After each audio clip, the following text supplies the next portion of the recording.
السلام عليكم ورحمة الله تعالى وبركاته. إن الحمد لله أكرم الذي خلق الإنسان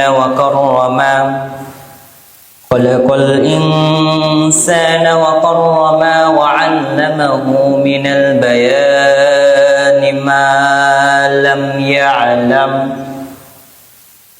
فسبحان الذي لا يحصى امتنانه بلسانه ولا بالقلم. نشهد أن لا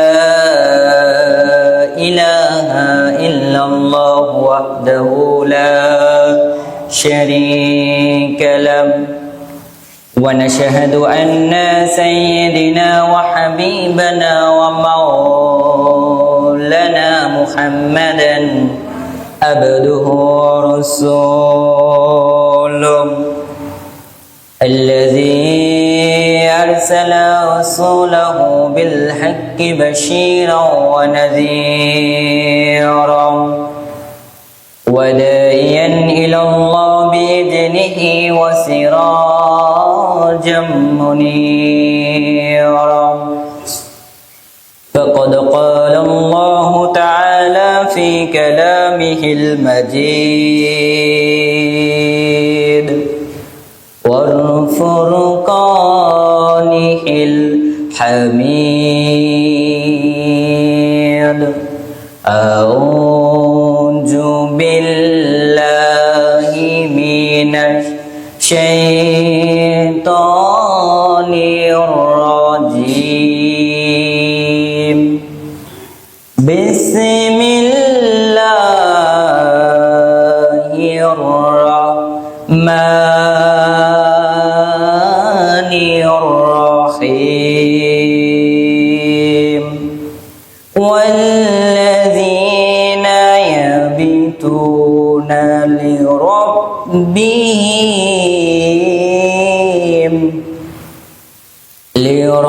لربهم سجدا وقياما. الله أكبر. بسم الله الرحمن الرحيم. إن الله وملائكته يصلون على النبي يا أيها الذين آمنوا صلوا عليه وسلموا تسليما. اللهم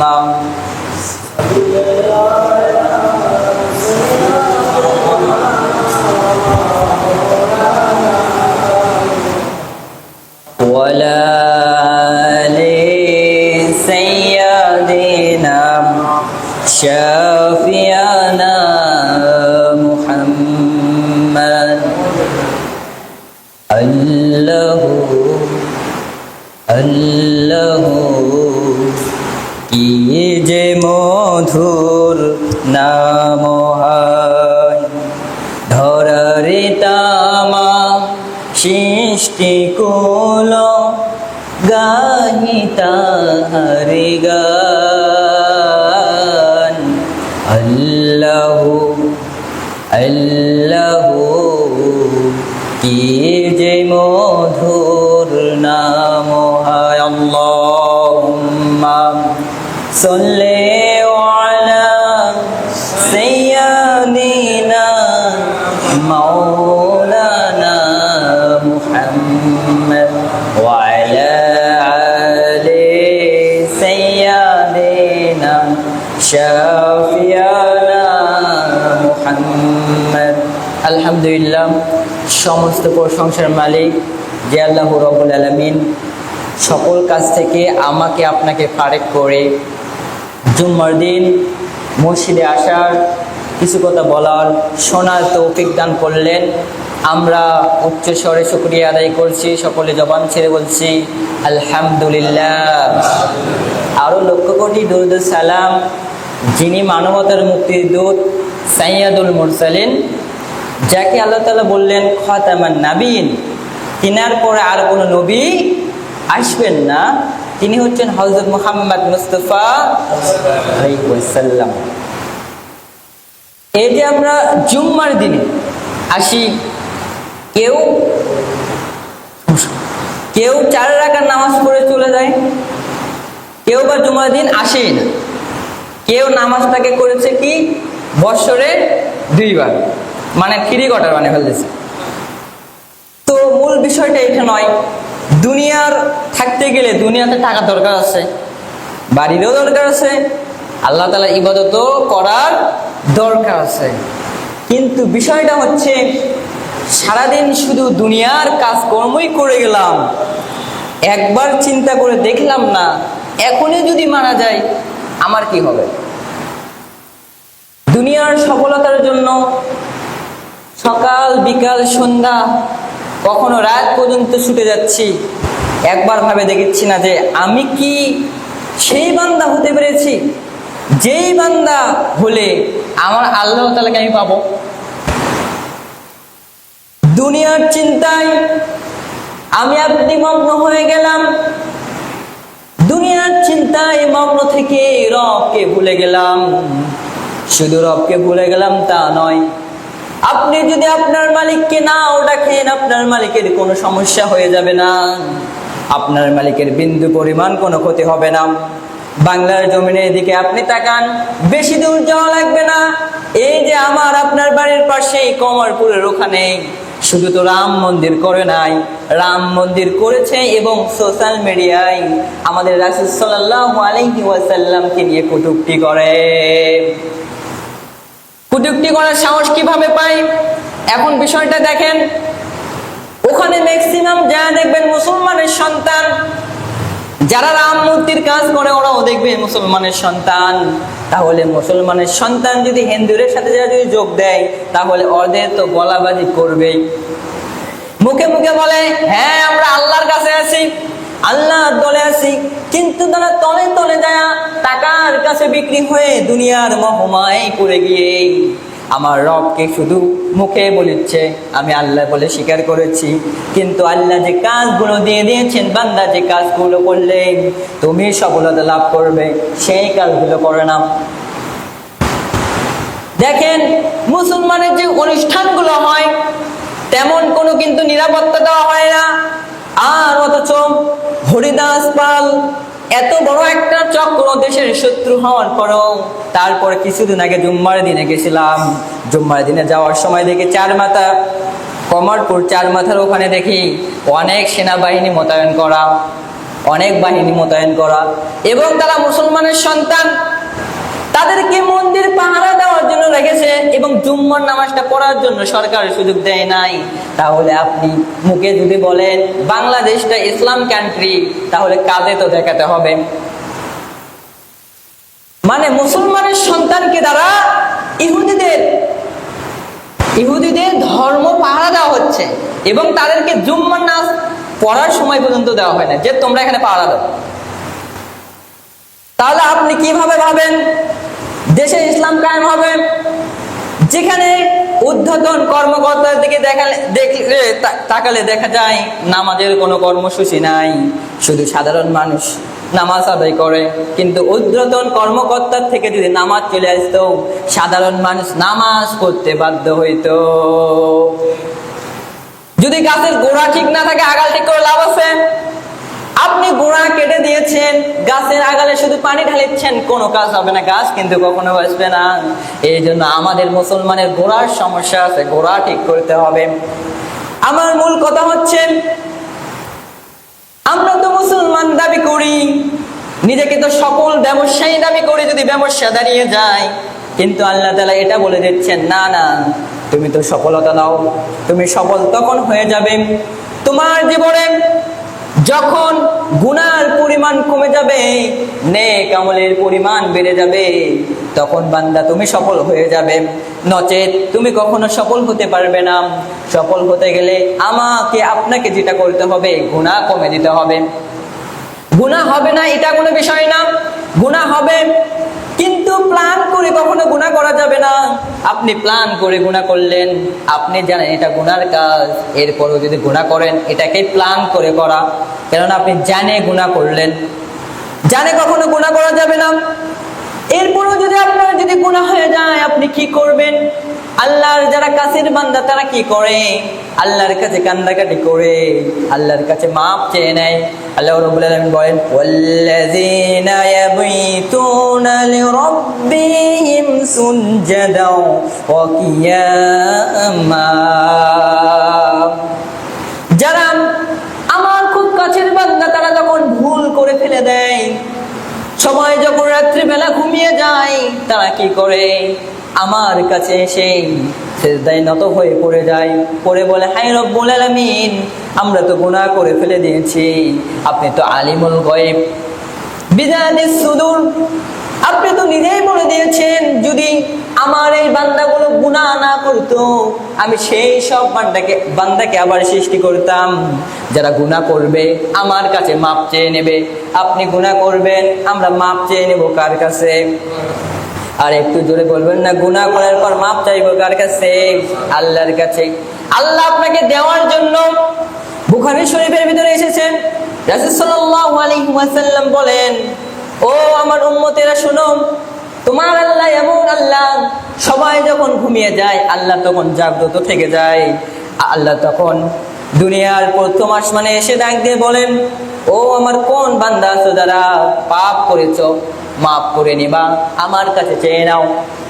তাহলে আমরা রাত্রে জেগে আল্লাহর ইবাদত করব নাকি মানুষের দাসত্ব করব? আল্লাহর করতে হবে। দেখেন আপনার ভুল হয়ে গিয়েছে, আপনার মুয়াজ্জিন জানে না, ইমাম সাহেব জানে না, গ্রামের মোড়ল জানে না, কেউ জানে না আপনি ভুল করেছেন। কার কাছে করেছেন? আল্লাহর কাছে। মাপ চাইবো কার কাছে? আল্লাহর কাছে। হুজুর ধরে কাম আছে? হ্যাঁ, হুজুরের কাছে যাবেন? হ্যাঁ, যাবেন না কেন? যাবেন। যে হুজুর আমি কিভাবে তওবা বলবো, আমার কাছে তো ভুল হই, আমার তো একটা ভুল হয়ে গিয়েছে, আপনি একটু পথ দেখে দেন, আমি জানি না, তাই না? এটাই না। কিন্তু ইনারা কি করে? 500 টাকা হুজুরকে দেয়, হুজুর দোয়া করে, নাকি শেষ। আছে না এমন? আছে না? এই যে কিছুদিন আগে পাগলা পাগলি মেলা হলো, আপনারা জানেন না? জানেন হয়তো। এই যে মস্তানে পাগলা পাগলি মেলা হলো না, ওখানে একটা কুয়া আছে, যে ওই কুয়ার পানি খেলে সব রোগ ভালো হয়ে যায়। এখন বলেন, সারা দেশে ডাক্তার খাওয়া শেষ, এখন কুয়ার ময়লা পানি খেলে নাকি সব ভালো হয়ে যাবে? ওই পানির ভিতরে তো আল্লাহর কোনো কেরামতি নাই। এখন বলবেন হুজুর যারা পানি খায় তারা হয়তো শিফা পেয়ে যায়, কিন্তু না না, আপনি তলে যা খবর দেখবেন এটা শুধু ভণ্ডামি। এই পানির বোতলগুলো বিক্রি করে, যেমন মদিনা শরীফে আপনারা দেখবেন হচ্ছে হাজিরা গেলে কিন্তু পানি বিক্রি করা হয় জমজমের। এই রকম করে এনারা একটা ব্যবসা শুরু করে দিয়েছে। বাবার একটা মাজার ছিল, জানি উনি নেককার মানুষ, আল্লাহ আল্লাহ মানুষ, কিন্তু উনি তো মরে বেকায়দাত করে গেছে। মরে বেকায়দাত নয়, একটা মনে করেন বুজুর্গ মানুষ মারা গেছে, তার যারা অনুসরণ করতো, মানে শ্রদ্ধা করতো, ওনারা এখন কি করছে? একটা মাজার বানাচ্ছে।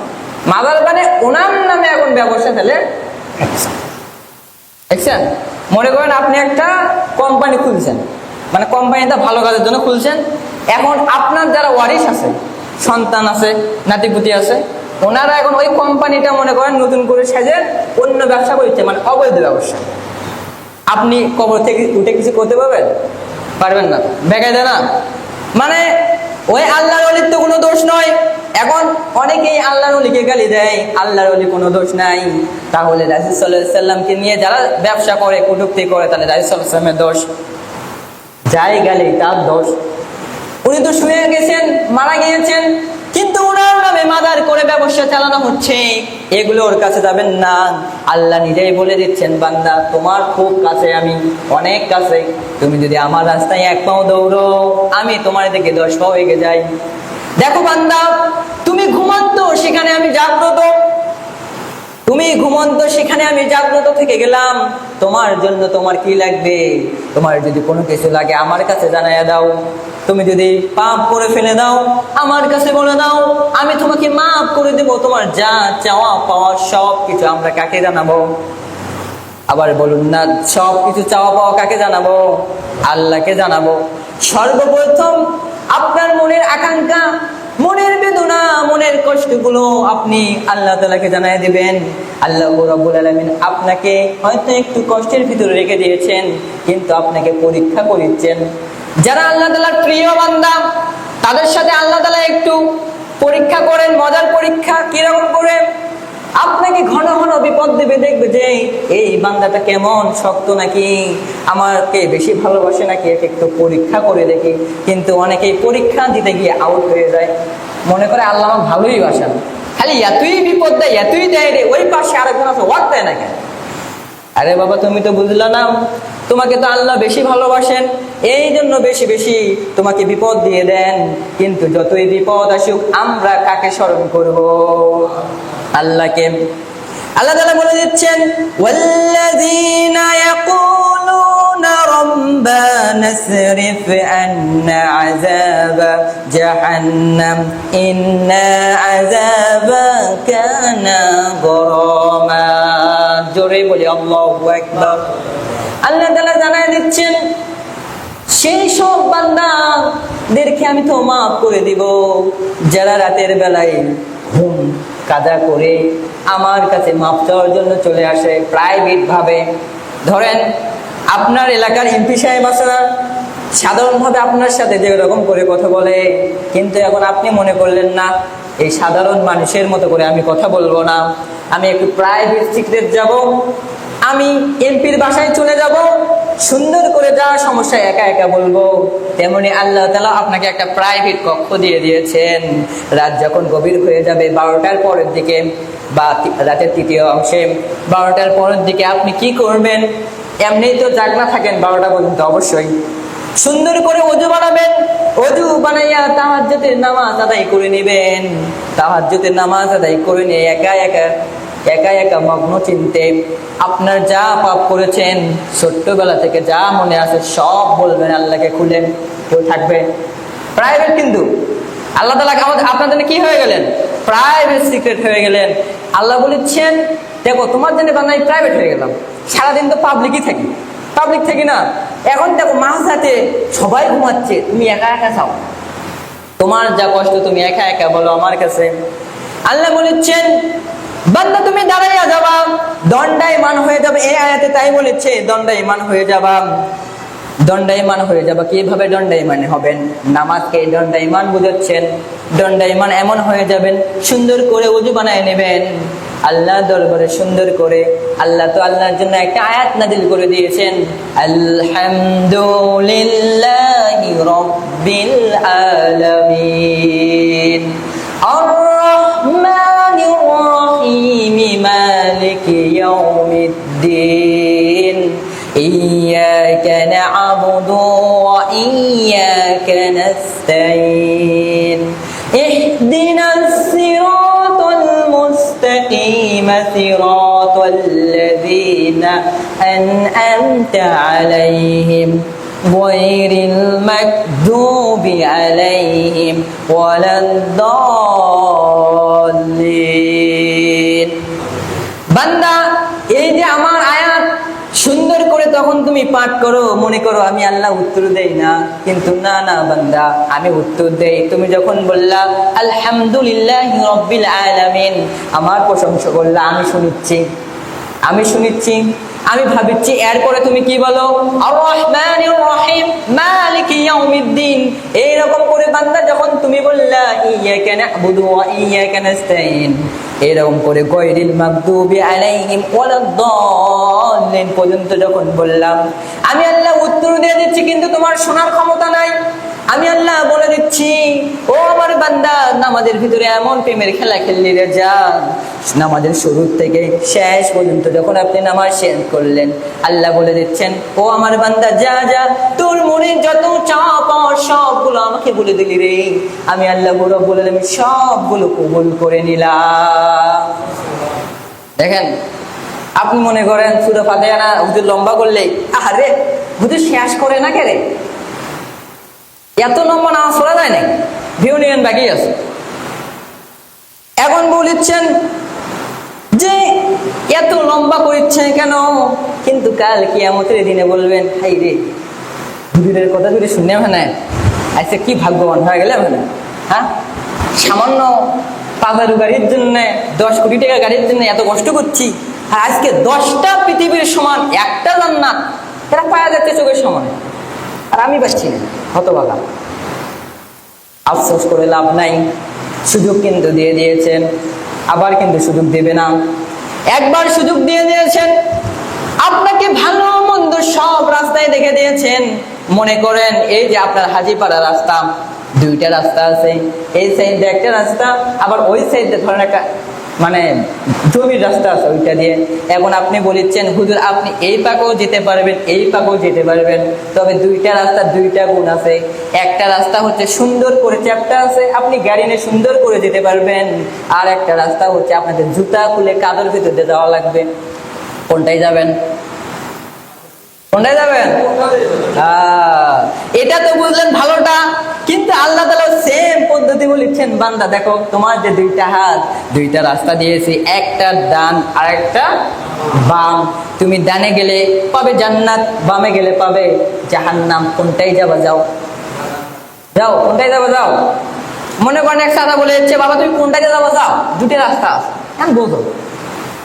আমাদের কাজ হচ্ছে আপনাদেরকে বুঝে দেওয়া যে ধরেন আমার দোকানে 2টা মিষ্টি আছে, একটা 300 টাকা কেজি আর একটা 150 টাকা কেজি। 150 টাকা কেজি মিষ্টিটা হচ্ছে 3 দিনের আগের, আর 300 টাকা কেজির মিষ্টিটা হচ্ছে আজকের। কোনটা নেবেন? ওটা তো 300 টাকা নেবেন, কিন্তু আল্লাহ যে করছে যে দাম দিয়ে যাও, ওটা বামে ধরেছেন যে ওটা কম টাকা হলেই হোক।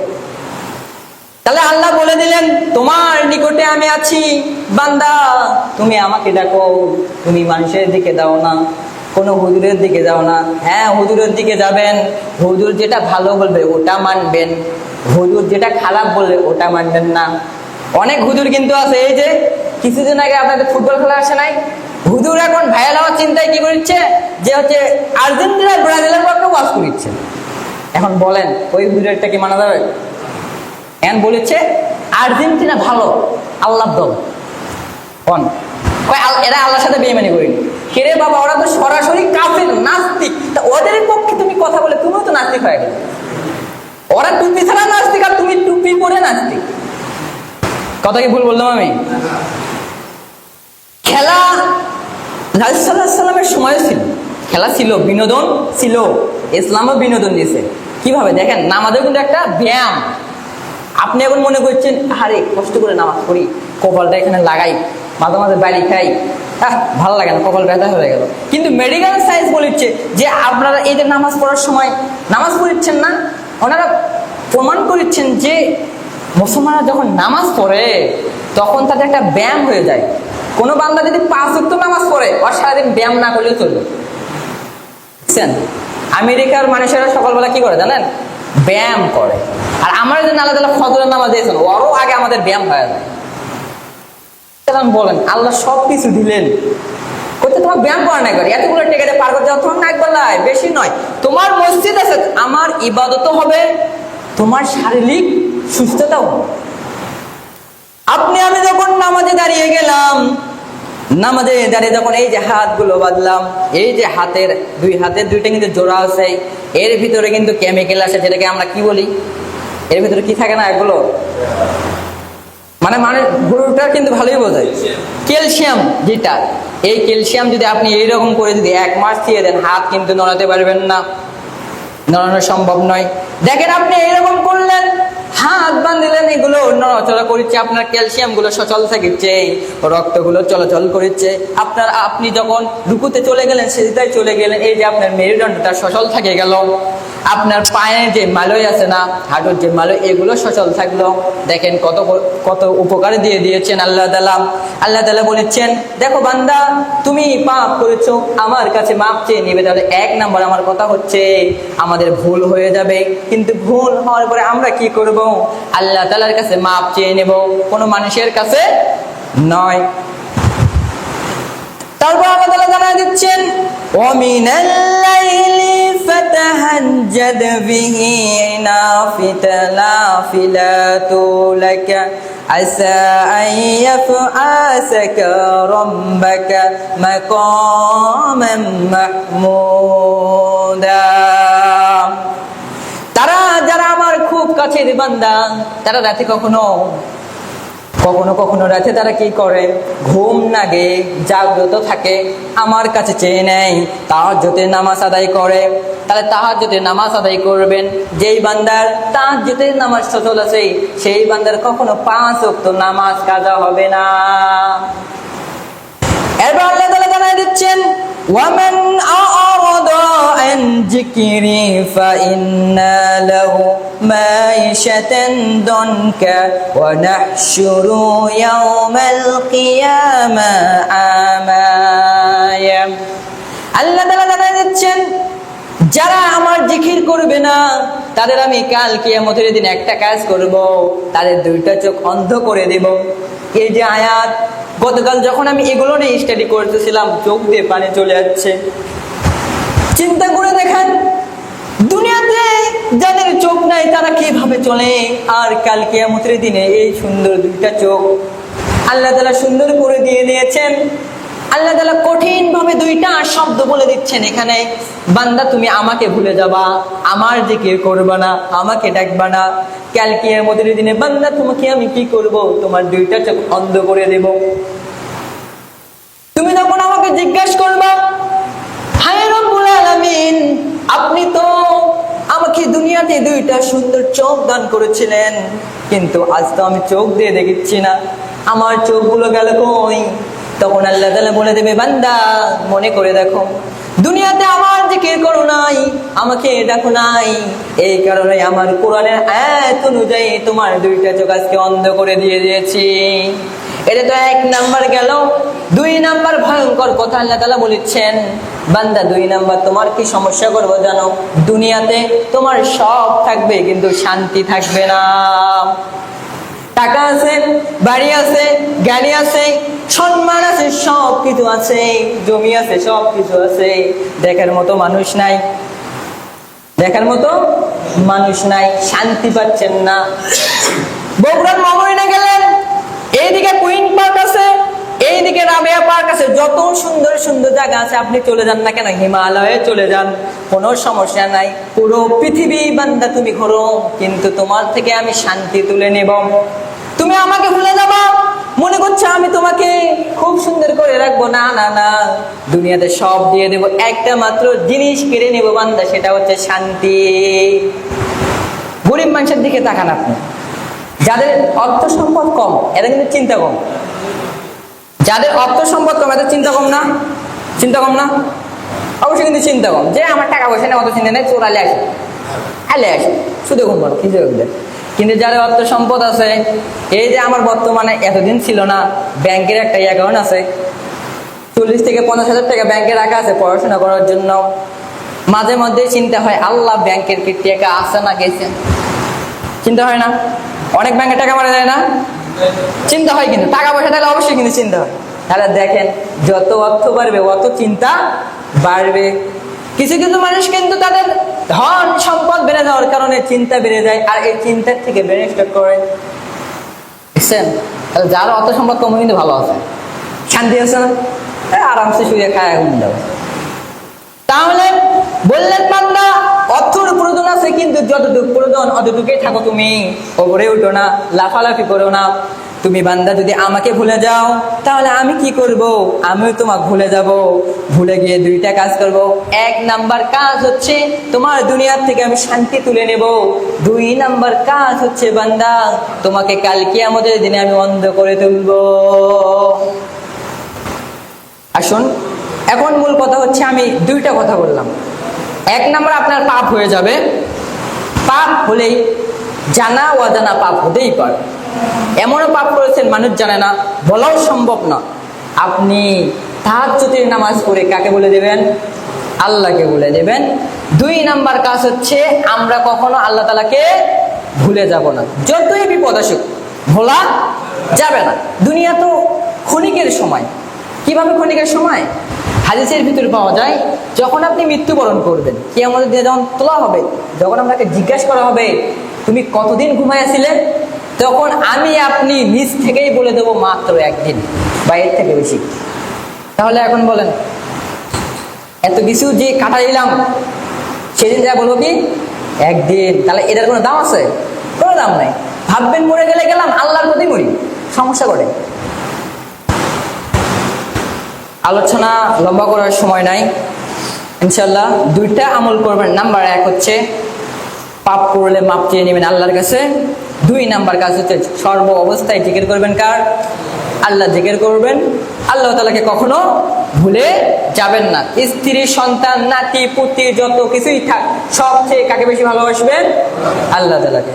ওয়াকিদ দাওয়ানা আলহামদুলিল্লাহি রাব্বিল আলামিন। আসসালামু আলাইকুম ওয়া রাহমাতুল্লাহ। যারা কাবলা 4 রাকাত জুম্মার নামাজ আদায় করেন নাই, আদায় করে নিন।